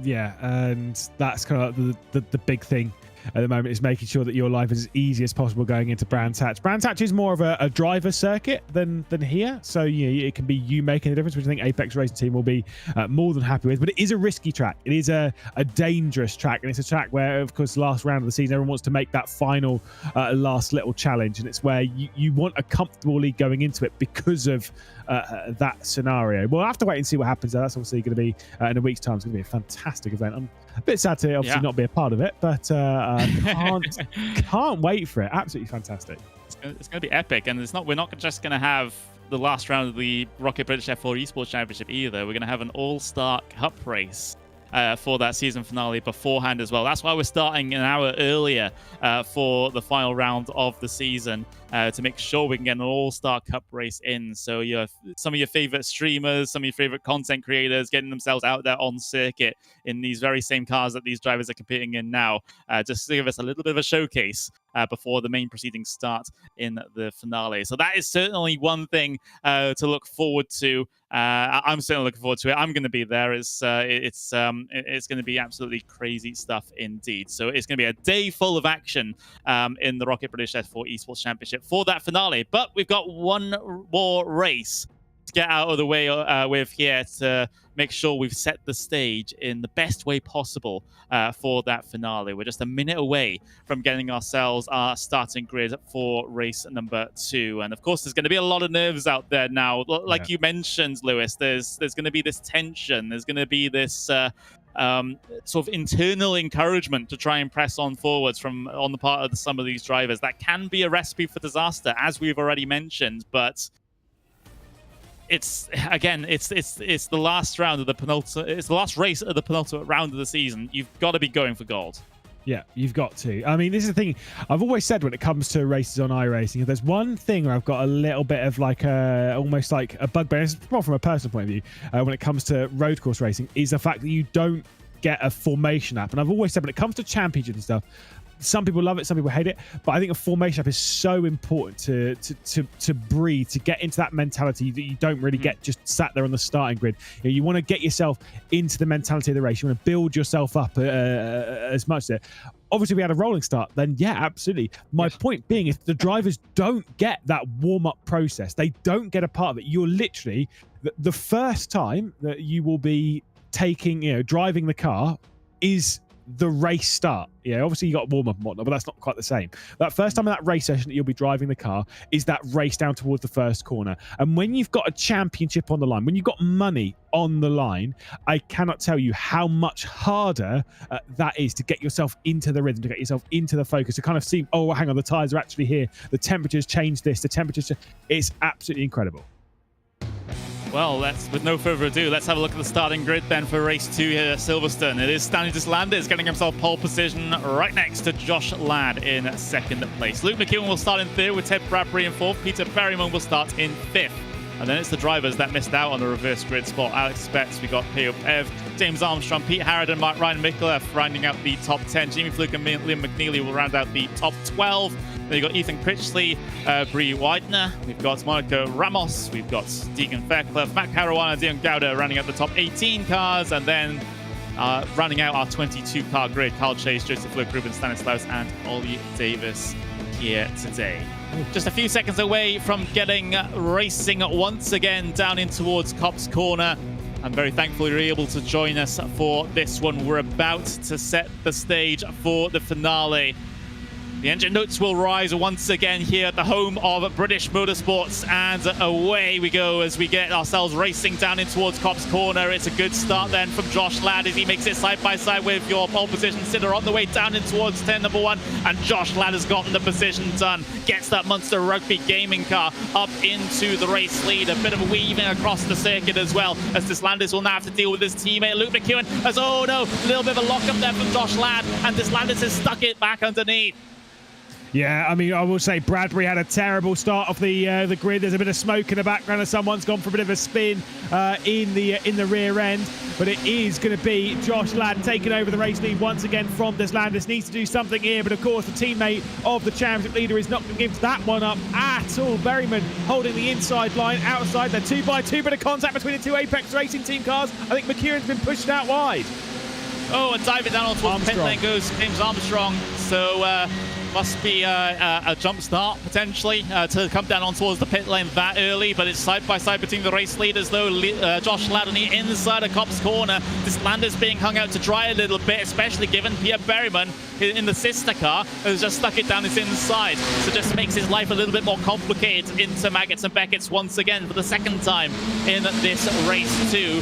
Ladd holding on to the race lead and swings back across to cut off the nose of Deslandis, taking that extreme driver's left-hand side line to try and make sure the inside is his in towards Brooklands as we look to go 3 wide. We don't actually make it happen though.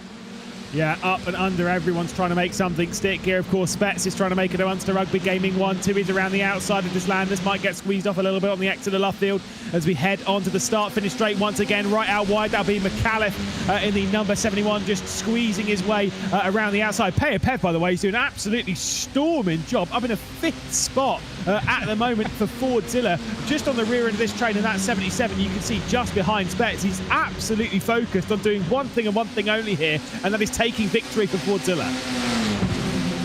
It would be fantastic as, there's a send for Spets down the inside of Berryman for P2 as the race leaders fight it out as well. Pev is involved in a bit of a 3-wide situation back in the pack with Fluke and McAuliffe as well. So action no matter where you look here in the early stages of race 2 at Silverstone. This Landers, long way around at Brooklands. They both wash out into the runoff there. You got to be careful with these incident points, Lewis. We saw that happen with the main peloton in the first race. They got so many incidents by running wide while fighting that a few of them had to peel down on towards the pit lane. Well, either side of me talking there, when you were having your point, Pev's dropped from 5th to 9th, just showing how crazy these races can be. You're going up the order, you're going back down the order, and it's why this train will not last as one big group. They will start to split apart. They will start to splinter. Berryman taking over the race lead. He's looking for the double at Silverstone. He was saying that he's going to go for it a little bit in this race. There's a little bit of contact as well as Deslandis gets into the rear end of Lad or Spets. I think it would have been Spets going through. Oh, it's getting squeezed off as well. McAuliffe is getting pushed just a touch by Bradbury, who's coming through, and Pev over on the right-hand side.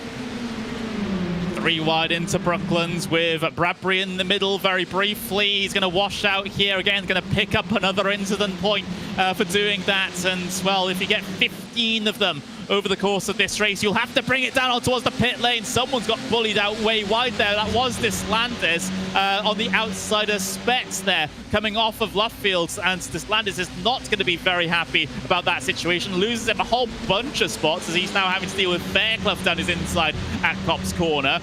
Oh, it's so hard to keep track of everything going on at the moment because it's all pretty chaotic. But what I can tell you is McEwen and Pev are going wheel to wheel in towards Maggots and Maggots. Yeah, they're going to push them through Maggots and then back out onto the Wellington straight. Squeezing out just a little bit was McEwen, just pushing the Bulgarian just a touch wide. They've got to be careful here because the top two are starting to clear away. That one going aggressive in the background of the defence is the number 87 of Deegan Fairclough. Of course, Critchley is going to try and get around the outside heading into Brooklands. This train's still a part of it. Jamie Fluke dropped back down to 11th. He had worked up into 9th spot. Now moving back down the order. Harrod as well, waiting for some more points this evening. But the top two are building a little bit of a gap. Berryman and Ladd 7/10 of a second back to Spets as they complete another lap at Silverstone. If Bradbury goes on the attack here, it could become a 2-car race for the race lead. Well, it all depends on whether Bradbury wants to just fight it out for 3rd or have a little bit of a outside shot at getting himself a race win, which was nabbed away from him last moment in the previous race. Look at this. Oh, Fluke, not a lot of room to work with there. Tries to get back to the inside as Critchley has to push out wide. And, well, Fluke will gain a little... Well, he did have a run coming down the straight here. He had to lift out of it, though, because he was just in the wrong place at the wrong time. But he dips back in the slipstream, gets himself to the outside of Brooklands now, and can have another little stab at it as he gets himself half a car length ahead, now a full car length ahead.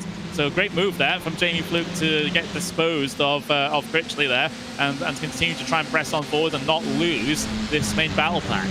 Yeah, it's a frustrating round at the moment for Jamie Fluke. No points in the first race, looking at just a single point in this race if he's not careful, because Fairclough's a good half second to a second even clear at the moment. It's becoming, like you said, the trains are splitting. The top two have just split themselves out a little bit. Then third through 9th being a 7-car train as McEwen and McAuliffe switch over positions as Landis going on the attack.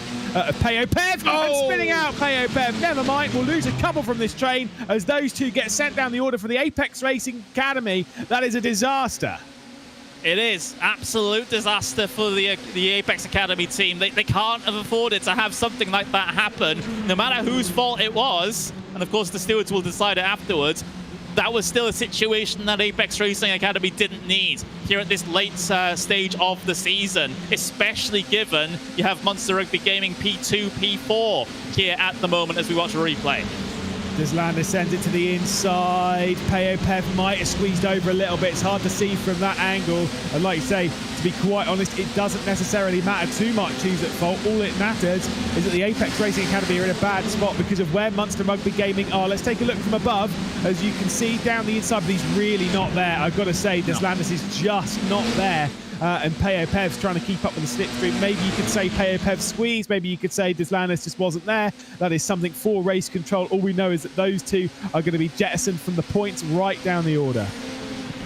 Indeed they are, and well, now it just leaves the lone Apex Racing Academy car, at least, in this leading pack. It is an Apex Racing team leader at the moment in the form of Peter Berryman, but in terms of the other half of that team, Jamie Fluke, he's down in P8 here at the moment as well, trying to deal with Deacon Fairclough, and they are at risk of losing this leading pack here at the moment as well. So it's not an ideal day, or at least ideal race 2 for Apex Racing team either. I would say that the points delta currently swinging in the favour of Munster Rugby Gaming, which is exactly what they needed out of this race.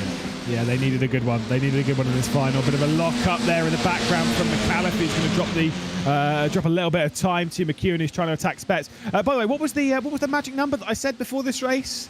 When it comes to a pack racing in this car, it's 6, and we have kind of 6 for the race lead, kind of. Well, I mean, this goes back to our discussion at the very start of the season, round 1 at Donington. It's the Lewis McGlade rule of 6 here in this situation. There's a battle for the race lead going on. Berryman keeps himself ahead for now, despite Josh Ladd's best efforts, all things considered. Bradbury, again, just on the outside looking in, waiting in the wings, just like he did in race number 1, as the guys behind also decide to have a little bit of a squabble, as Spets gets himself a good drive off of Copp's corner, allows himself to try and challenge Luke McEwen, come back at him.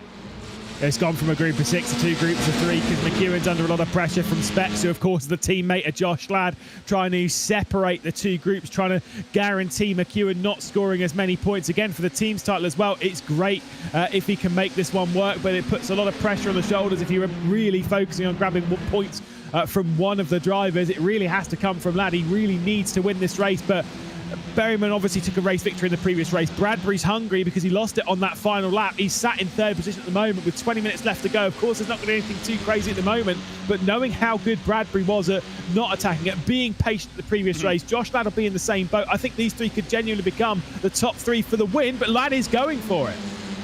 Indeed he is. He's not going to settle for P2 here at the moment. Wants the track position, wants to get up into the race lead. Bradbury is also going to have a surprise move as well. He goes deep in towards Maggots, gets the pass done on Ladd, as long as Ladd can't come back at him off the corner, which he actually will do so. And with the help of the slipstream of Berryman, might be in a good position here, but he's going to be boxed in a little bit by Bradbury, as Bradbury makes things a little tighter on the way down in towards the Brooklands. And Bradbury now has option to go for the race lead. Sends it in deep. Has to be careful not to wash out. Does a little bit, but has the position. Gets the race lead into our field. Yeah, I've got to say, all my talk of how patient this group is going to be, straight out of the window is the top 3 battle away. 1.5 seconds clear of Spets, McAuliffe who switch over, McEwen, Fluke and Fairclough, who are all in the train behind. You can see the side-by-side there, the side-by-side for the race lead. Bradbury will retake over at the front. Ladd with the better drive through Cops, though, might have something to say about that on the race down towards Maggots. He'll be on the inside. Maybe it's going to go 3 wide. He's not going to have an overlap. Bradbury's taken the defensive line immediately to try and hang on, almost with a similar mistake to what he did in the final lap of the previous race, as they're going to hang on to the race lead. Bradbury at the front, then Berryman, then Ladd. There we go. This is not what we saw in race 1, is it? It's the front 3 fighting in the early stages of the event, and Berryman back to the pointy end. Ladd looking around the outside of Bradbury here, and it gifts him the inside for Luffield, which is where you've wanted to be all day, pretty much coming through there. So that's a great little move there from Ladd. He's going to lose a little bit of speed off the corner. Might come under threat from Bradbury into Cops, as has tended to be the case sometimes with those little situations through Luffield. But they're still maintaining a bit of a gap back to it's Alexander Spets now leads that grouping in behind. So he's been able to get back through the train, hasn't he? Yeah, I'm not sure as to whether this train is going to grow too much more, or whether we're going to see this get quite close and then split up immediately. Fairclough though down the inside of Fluke, and then like I say, you've got Gowdy, you've got Critchley, you've got Harrod, all just on the end of this train. I think this is the thing, is I think there's almost too many cars in this train that we are going to see those splits happen once again. It breaches that rule of 6. There's a big slip and slide there from McAuliffe. It's going to overheat his tyres. He's got to be careful on the exit here of Luffield to watch out that it doesn't slip and slide on the exit, and maybe even down into Cops, because if the rear end slides through one corner, typically the rears are overheated for a couple of corners after until you can bring it back into the temperature window. Yeah, indeed, and that's the situation that we tend to see here in iRacing. It's not a problem that's specific to the Formula 4s or the IRO 4s, as they're called here in Sim, by any means. You know, as soon as you put a little bit too much heat into those tyres, you're sliding around a little bit. That will cause you to slide down even more, and it is a vicious cycle once the tyres are outside of their operating window. So you do have to be very, very careful. As we see this big long shot down the Wellington straight into Brooklands, and well, Dion Gowda there just going to the inside, having to try and deal with that Apex Racing team car on the outside, and that's Fluke. That's not having the greatest of days, has recovered a little bit here in race 2 though. Started P11, currently inside of the top 10 there in P9, so at least they're scoring points for Apex Racing team. But certainly nowhere near as many as Berryman's scoring at the moment, although Berryman's having a tough job trying to hold on to that race lead at the moment. Yeah, lad's just gone for it into T1. Might well have a look down the inside. You can just see there in the distant background heading down into Maggots. You're absolutely right about Jamie Fluke. There is a switch for the race lead. Lad down the inside. Berryman still trying to hang around the outside, and Bradbury will sit there in third and potentially will do something just very quickly on Fluke. I think his lowest position in this race has been 12th. His highest position has been 8th. And he's still running right in the middle of all of that as we see a few more switches. The race lead, though, is going to hang on. It is still going to be Berryman who's taking that defensive line. He's channeling his inner Ted Bradbury from the previous race, and he's looking to hang on to the race lead. Meanwhile, the real Ted Bradbury's in third place, which is exactly where he was in the early portions of race 1. In fact, I would say early portions. It was for everything but the last 3 laps, it felt like, for Ted Bradbury. So he's a similar sort of position again. We've seen what he's able to do from this position here for Bradbury, but the difference is, compared to race 1, is that he actually has the 2 cars ahead of him actually swapping for position. So it might be a different plan of attack potentially for Bradbury. And well, he has shown that he's not afraid to stick his nose in there in this race too. Yeah, and you're absolutely right. The fact that he's not fighting 2 teammates, that is going to, you know, everyone's a mercenary in that battle, is going to help a little bit. We've got those trains forming, 3 for the race lead, 4 behind that, and then 4 behind that as well, as we're focused on Fluke and Gowda going side by side, running through Brooklands. Gowda with the inside line and hanging onto the position. And then we're going to have the duo of Critchley and Harrod, the teammates that will join into this battle. Like I say, Fluke's really struggling around here. I mean, it's just generally, the pace just doesn't really seem to be there too much. I mean, don't get me wrong, driving much faster than I, and he's probably only a 10th off the pace, really, but a 10th around here is an absolute lifetime. It's a critical stage of the season to be having a bit of a dud race or a dud event. So that's not ideal for Apex Racing team. And, well, Fluke's going to have another little look here on Gowda, but Gowda, sort of interesting line coming through Maggots there. Not going to question it, but you can see the snaking now. You see Gowda just weaving his way down the straight there, trying to break the draft. It never really works, to be honest, as we're going, at least looking towards the very front, as we saw in the very back of the shot there, Fluke through on Gowda. Yeah, as much as that battle's chopping and changing quite a bit, the battle ahead just really isn't, which is good for them. McHugh and Spets, McAuliffe and Fairclough, all of them sat in line, all of them waiting, all of them just ticking off some decent lap times, trying to do something about the racing. Of course, those 4, none of them are teammates, as we'll see in this. Again, another little switch. Fluke and Gowda just trying to change this. They're just, effectively, they're just wasting time right now. The intense attack and defence, with 40 minutes left to go, it is not worth it at all. And as we ride on board with Ethan Critchley, I can understand why this lot might get a little bit more frustrated by what they're seeing ahead of them. With the Century Sim Racing 97. This is Critchley who's going to get squeezed here, just given a lane, and only a lane on the outside of Brooklands there. Well, you do always have to live the space, as a famous Spanish racing driver said, but, you know, that was literally the only space that Gouda decided to give Critchley there. Yeah, I mean, like I say, that's it's tough racing between this entire group. It's tough racing up and down the order. Things have started to calm down just a touch in that top group, and then the group of 4 behind. But in this group, things are definitely yet to settle in those final points paying positions, 8th, 9th, and 10th. It's kind of one of those irritating things when you've got a group of 4 like this, battling over 8th, 9th, 10th, and 11th. Is you're sat there thinking, look, only one person in this group, if this was to all finish as it is, only one person is not scoring points. Don't let it be you. That's the frustrating bit. Yeah, that's what it feels like, that's for sure. But things starting to simmer down a little bit, at least amongst this front 3. In terms of the pack behind them, McEwen has been able to get to the lead in that one, so at least is doing the best damage control he can do as part of that Apex Racing Academy car after Deslanders' incident.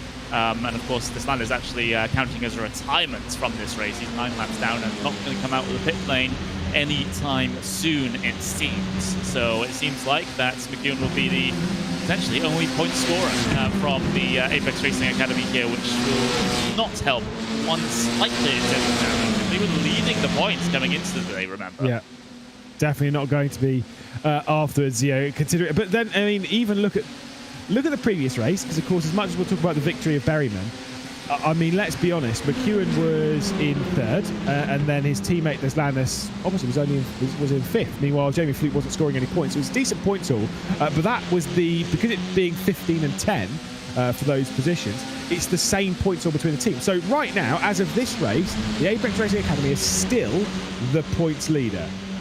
I can almost guarantee, based on this race, they will not be afterwards. Well, we'll see what the mathematics works out to.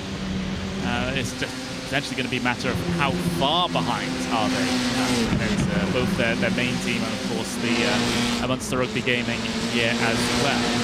And, of course, yeah, there was quite a bit, wasn't there? Oh, yeah, someone is off, and that's Ramos, so it's lap down car. Ramos having a little bit of a problem there, unfortunately. Having a bit of a problem with her internet as well, it seems. But getting out of the way in terms of being lap traffic here for the moment. Here's Dion Gouda having another little response as they make contact. And both of them spin out into the grass. That is... Oh, that can't be happening. That can't be happening in that situation, especially if you're Apex Racing team and careful with the rejoins, please. Yeah, that was suboptimal. We'll see it once again from up above so we can get a clear view as to what happens. You've got Jamie Fluke ahead. Dion Gouda goes to the inside, sends it into Brooklands. Is it going to be a little bit too deep? Drift? Yeah, I mean, Gouda's drifting off of the typical line there into the path of Fluke. If you Fluke, realistically, maybe you can kind of back out of that one and give the line through the corner. The inside car is typically going to wash out if you do it 2 times, and on that case, it's exactly what happened. Just a costly mistake from Gouda, and Fluke's definitely not going to be scoring any points. That's one thing off the checklist. Now we've had a dodgy rejoin. I was waiting for one of those. Yeah. Those that listen to RaceSpotTV broadcast know how much of a fan I am of calling out dodgy rejoins. But yeah, that's of course something that's going to be looked at after the race by the stewards. In case that rejoin was particularly egregious, they might apply license points to it, which will definitely not be needed coming into the final round of the season, that's for sure. But we've got less than 10 minutes to go. There's your leading trio. Currently, Berryman leads from Bradbury from Lads. In terms of second pack, McEwen leads that one for Apex Academy from Alexander Spetz. And all this has done, Lewis, this has played into the hands of Munster Rugby Gaming once again. It's happened again.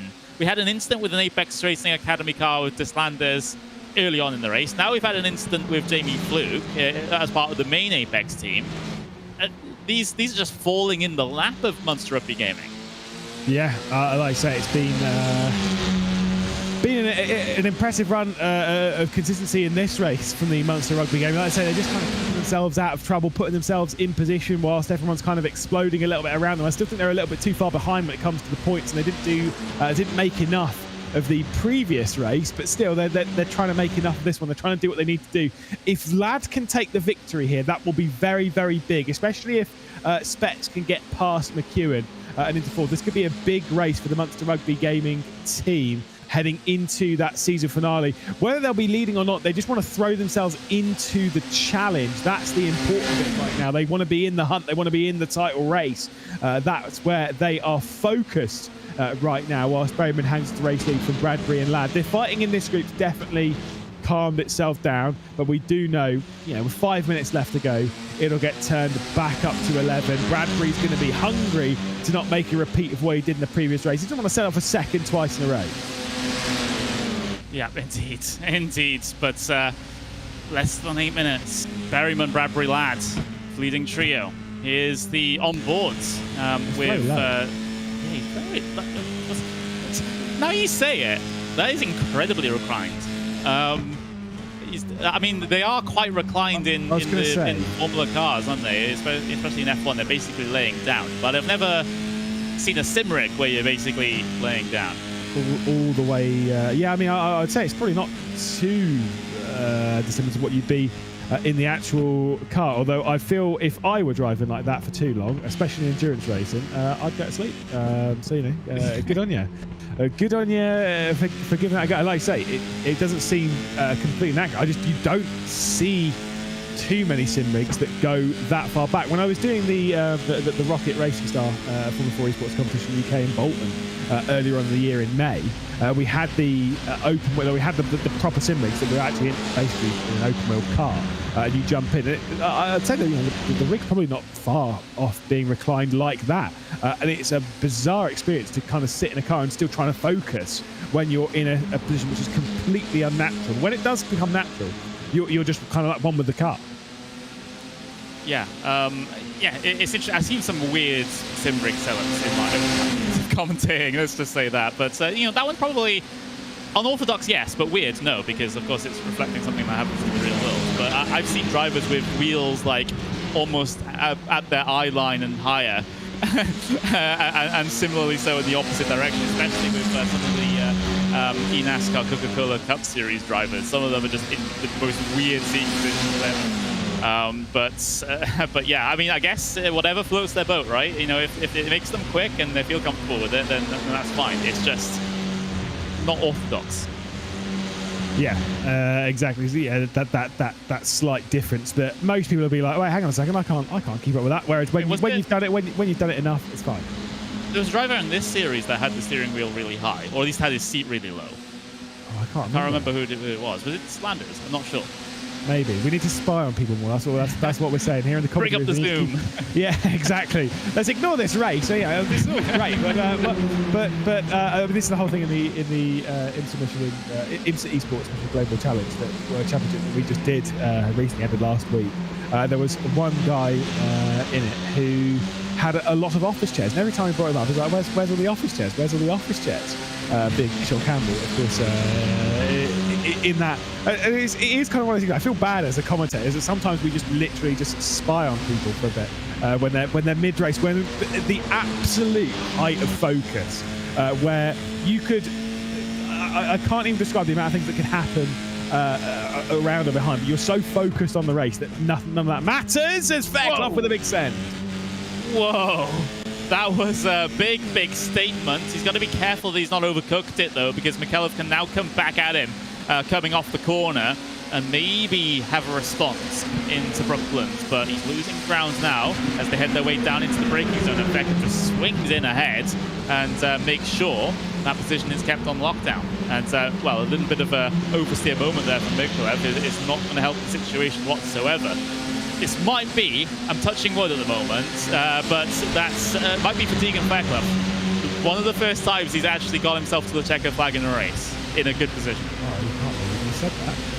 I might be jinxing it right now. No, yeah, that's it, mate. We've got four minutes left to go in this race, and we're about to enter Crazy Town. I would not be putting the curse on Deacon Fairclough in such a way. He's did a great job. He's in the 6th position after starting down the order. He did an fantastic job rising up, but the job is not done yet. It will be done in 4 and a bit minutes time. I don't know how many, whether they get the extra lap and how much longer they'll be going.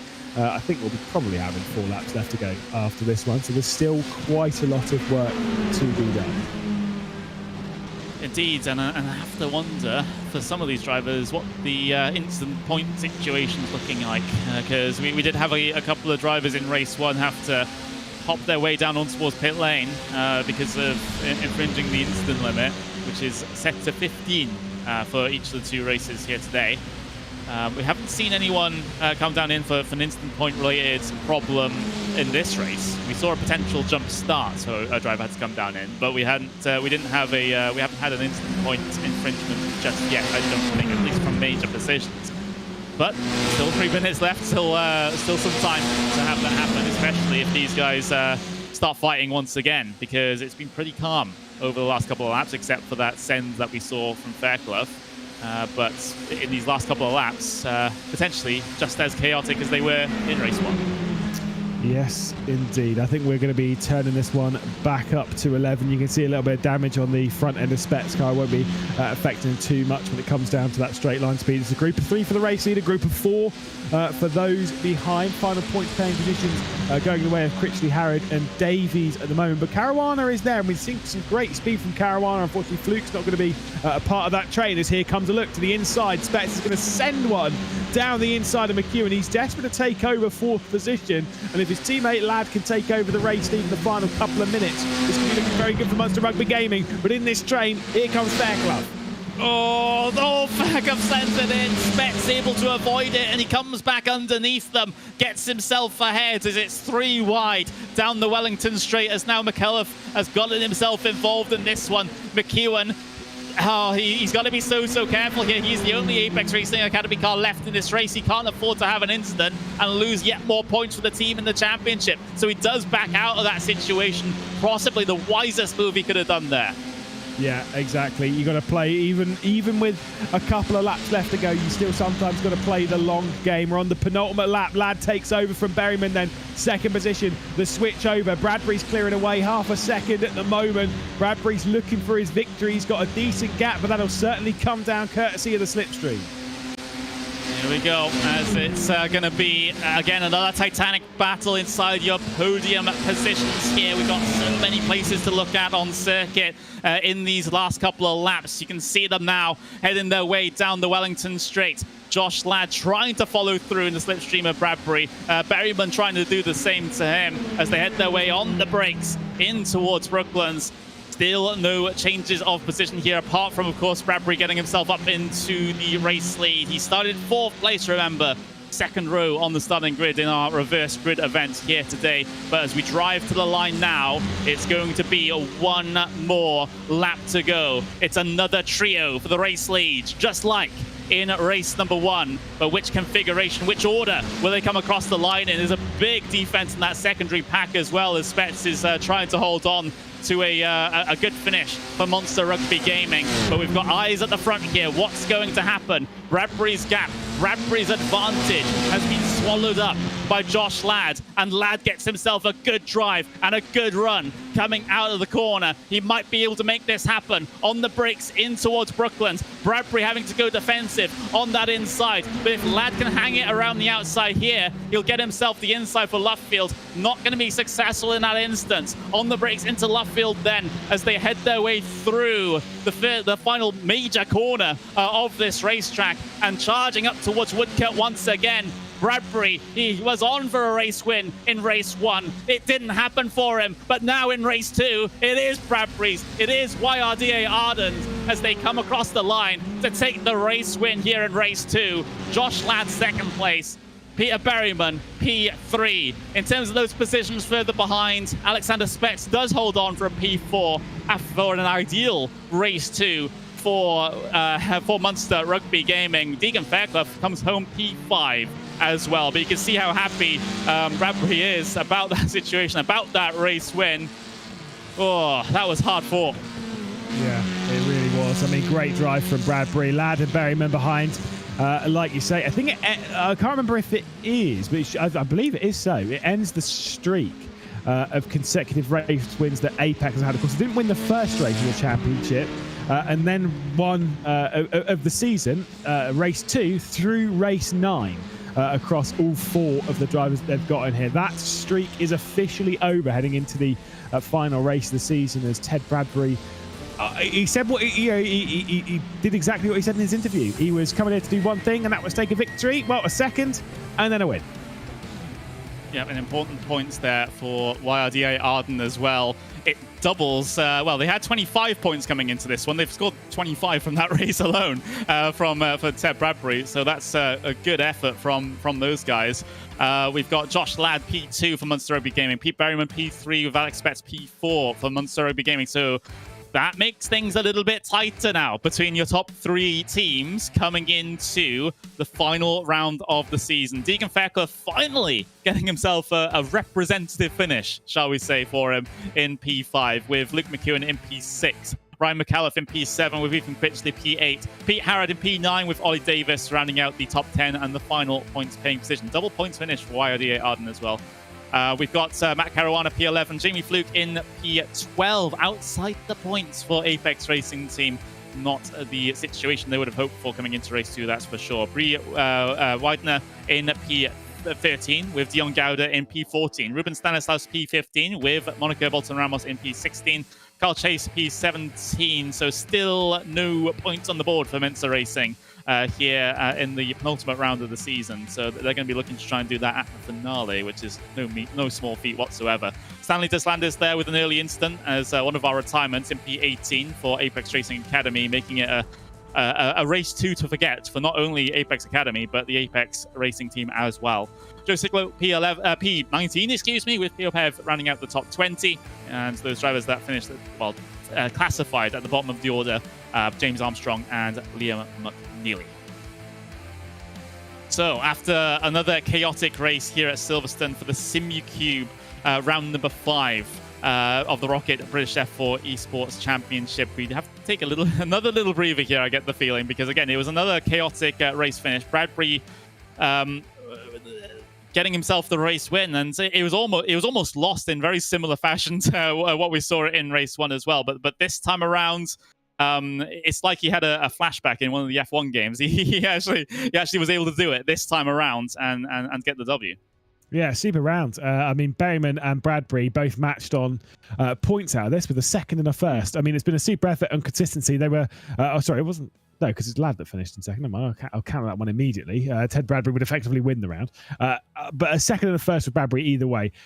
I mean, incredible consistency, incredible pace. And again, keeping the nose clean. For a driver that we've seen get into trouble a few times this season, that is a really impressive effort. Yeah, incredibly impressive and great job from Josh Ladd for giving him a very, very good run towards the ends there. But Ladd's, I think, was sort of thinking more big picture in that situation there as well. He knew that Munster Rugby Gaming were on for a very good points haul in that race too, and didn't want to do anything necessarily to throw that in the bin, just like Apex Racing Team and Apex Academy did earlier on in the race, whether or not it was their fault or not in those incidents. But yeah, it's Josh Ladd did exactly what he needed to do. Berryman was very, very good over the course of this race as well. So we will get ourselves the opportunity to have a little bit of a chat to our drivers. And well, Lewis, you're standing by with an obviously very happy Ted Bradbury, especially considering the celebrations after the race. Yeah, you look like you enjoyed that one. Super effort, mate. I mean, you did exactly what you said you were going to do. You're going to come along. You're going to take that victory. Super job. Yeah, thank you. Yeah. Great mentality for myself going into the race after the confidence for the first race. I had confidence in the setup, good starting position. Was happy with the people around me as well. They all drove a great race. Confidence. It really is an important thing when it comes to this as an esport and stuff. It's going to give you a big boost of confidence going into that final round of the championship. Just 2 races left to go, both at Brands. Good track for you and good confidence to take into it, I assume. Yeah, for the practice that we've done, we've been going well. Obviously, this again, it's a big confidence boost, and for the team and myself, we've obviously found something in the setup, and we've been able to catch the Apex team. So yeah, great job by the team and myself. I'm going to take a wild assumption that obviously all the title fights and whatnot for the team side of things and the driver side of things, absolutely none of that's on your mind going into the final race. despite them fighting for it, you're going to be fighting for yourself. You're going to be fighting for results for yourself and going for the race wins. And it doesn't really matter about their championships, right? Yeah, well, they've obviously got championship points to think about. I've got nothing but the win to think about. So that's all I'm thinking about. Well, it should be a super performance. We'll see you in a week's time. Congratulations to our latest race winner, Ted Bradbury. Thank you. Okay, now we'll move in Josh Ladd after a bit of a troublesome first race. Got yourself into fourth, but up into second position in the second one. A great effort through that race, but a little bit sour to come out without a victory from that one. A little bit irritated to come in second, potentially. Not too bad. I could have maybe been a bit more aggressive on my last lap with Ted, but we're not fighting for a championship with Ted at the end of the day. So just finishing ahead of Peter was good enough, especially after the first race finishing behind and Peter winning, and especially with one of each of the Apex cars being out of the points. It's good for our team championship bid. Expecting the title race, the team side of things, to have closed up quite a bit going into that final round of the season. Are you confident to deal with that pressure of fighting for the team's championship between two Apex Racing team cars, of course, between the main team itself and then the academy? You're still pretty confident that you and Spets can bring it home?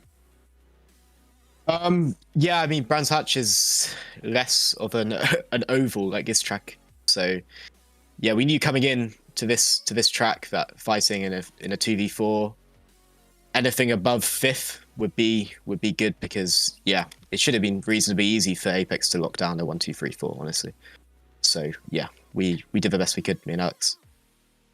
Now, Brands Hatch, like you say, great track. A few more of a driver circuit, sounds like say less of an oval.